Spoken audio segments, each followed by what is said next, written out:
sama tim kuasa hukum mungkin sedikit dong. IG sudah balik namun pada akhirnya dihack ya Pak Des. Mungkin Dihack tadi pagi jam 6 pagi. Setelah dari jam 12 malam mereka ini meretas ya dari jam 12 malam. Terjadi ya perang elektronik lah. Tapi akhirnya ketika kita tidur jam 6 pagi berhasil diretas dan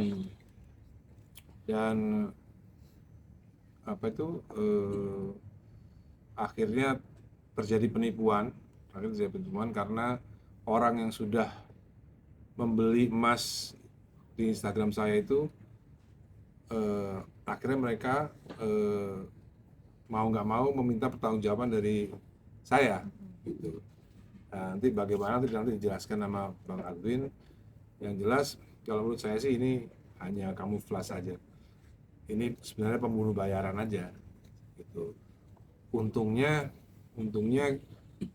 kita punya teman di Komdigi ya, di Meta. Untungnya kita punya teman dan bisa diselamatkan dan kita sudah mengetahui identitas pelaku yaitu di Sulawesi dan memang ini adalah residivis ya, memang residivis gitu, sudah melakukan berkali-kali. Dan kalau menurut saya sih kok kenapa saya yang diincar gitu ya kan, akun saya kan verified, sebenarnya nggak bisa di-hack sebenarnya kalau nggak bener-bener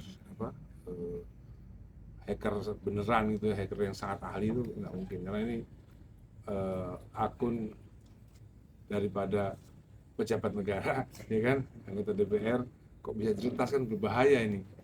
Suatu saat nanti menteri juga bisa diretas, suatu saat presiden pun bisa juga diretas, ini kan berbahaya.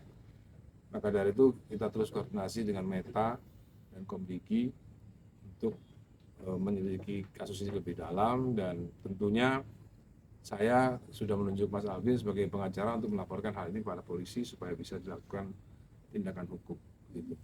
Mungkin dari Bang Adwin sebagai kuasa hukum melihat case ini sendiri artinya sudah baik namun pada akhirnya dihack lagi, gimana kerugiannya mungkin? Ya tentu ini sangat merugikan. Pertama, beberapa hari yang lalu seperti kita ketahui akun Mas Dhani hilang. Setelah itu kemudian segala upaya dilakukan dan dipulihkan. Saya stop dulu ya. Hilang itu pun kita juga nggak tahu ya apa penyebab hilangnya ya. Bagaimana tiba-tiba akun verified dari pejabat negara bisa begitu hilang begitu saja hilang. Setelah itu segala upaya dilakukan dan dapat pulih, alhamdulillah. Hanya setelahnya pagi jam 6 ya, pagi tadi itu diretas kembali dan dipergunakan untuk penipuan. Nah ini yang tentu perlu klarifikasi dan disampaikan kepada publik bahwa dari mulai jam 6 pagi itu akun tidak dikendalikan dan di luar tanggung jawab Mas Dhani ya, karena diretas, diisinya kontennya jualan segala macam, emas lah, handphone lah ya, pokoknya indikasinya jelas bahwa itu penipuan dan sudah ada korbannya.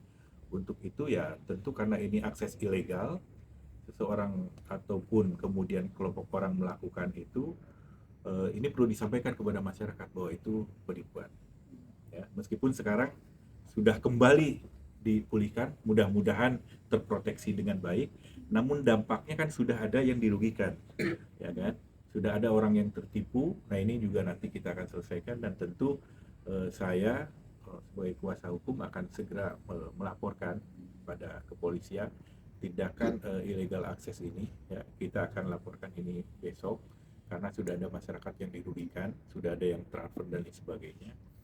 Nah itu tentu akan kita selesaikan secara hukum. Nominalnya sudah berapa Pak? Nominal dari kerugian si korban ini? Belum jelas, tapi ada yang sudah transfer 40 juta. Yang terakhir tuh laporan baru 40 juta ya. Nah, dia udah transfer 40 juta. Pelaku sendiri ada berapa orang kira-kira?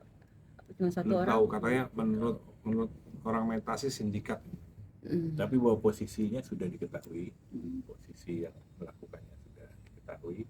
Hanya tidak tahu, ini kita tidak pernah tahu nih motifnya apa, motif seperti apa, karena momentumnya, timingnya bisa sangat tepat dengan apa yang sedang berlangsung begitu.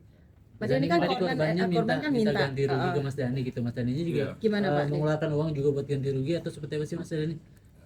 Kan minta pertanggungjawaban ke Mas Dhani. Tentunya kita biarkan mereka lapor polisi ya? Iya, iya. Nanti malah kami akan bersama-sama dengan korban ini untuk melaporkan. Saya akan ajak, karena juga ada kuasa hukumnya yang sudah menghubungi, ya kita sama-sama untuk melaporkan. Mas Dhani juga sebagai korban, dan tentu ada dari masyarakat, karena mengatasnamakan akun Mas Dhani juga sebagai korban.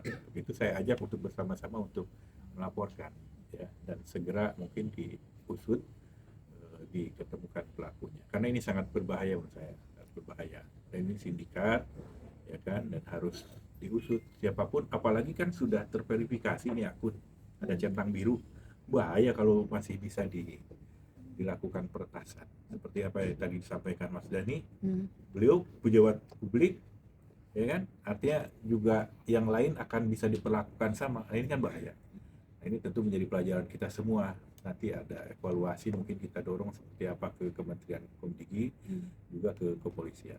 Pak De, tadi dipulihkannya jam berapa Pak? Ini begini apa? Jadi ada metode yang namanya phishing. Tapi ini lebih dari phishing.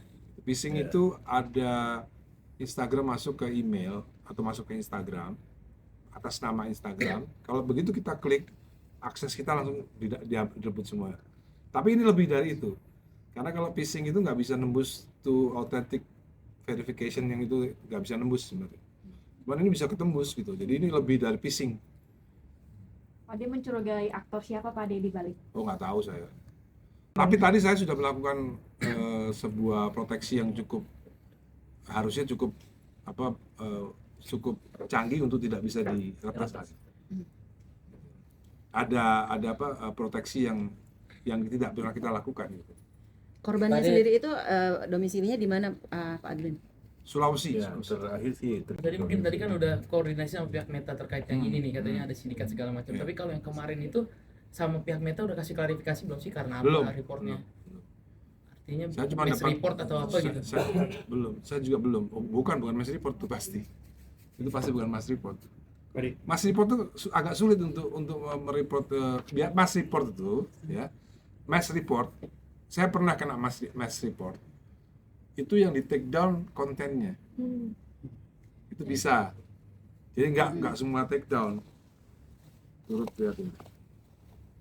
Ya, saya sama Mas Alvin mohon maaf dan turut prihatin kepada mereka yang sudah menjadi korban ya.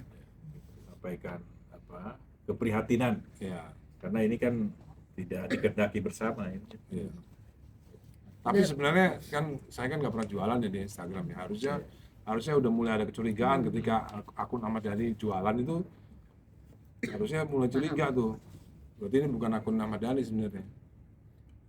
Tadi kan disebut phishing, lebih dari phishing, terus lebih dari phishing. Ya, lebih dari phishing, terus pelaku sering juga kan lakukan residivis. Nah, pertanyaannya, ada kecurigaan nggak sih pada ini level lebih dari itu gitu? Ada kecurigaan kayak? Kalau saya mencurigai mereka ini pembunuh bayaran, dibayar untuk menghack. Karena kan kok pas banget situasinya gitu kan. Berarti kenapa nggak dari sebulan yang lalu atau setahun yang lalu ngehack akun saya? Kenapa saat-saat seperti ini gitu? Saat-saat saya butuh untuk memposting sebuah kebenaran, tapi kok diganggu, dihack dan lain-lain. Jadi kita kan jadi curiga. Bisa dibilang aktor yang sama nggak sih ya dengan melenyapkan akun Padi? Kayaknya sih sama. Kayaknya sih aktornya sama.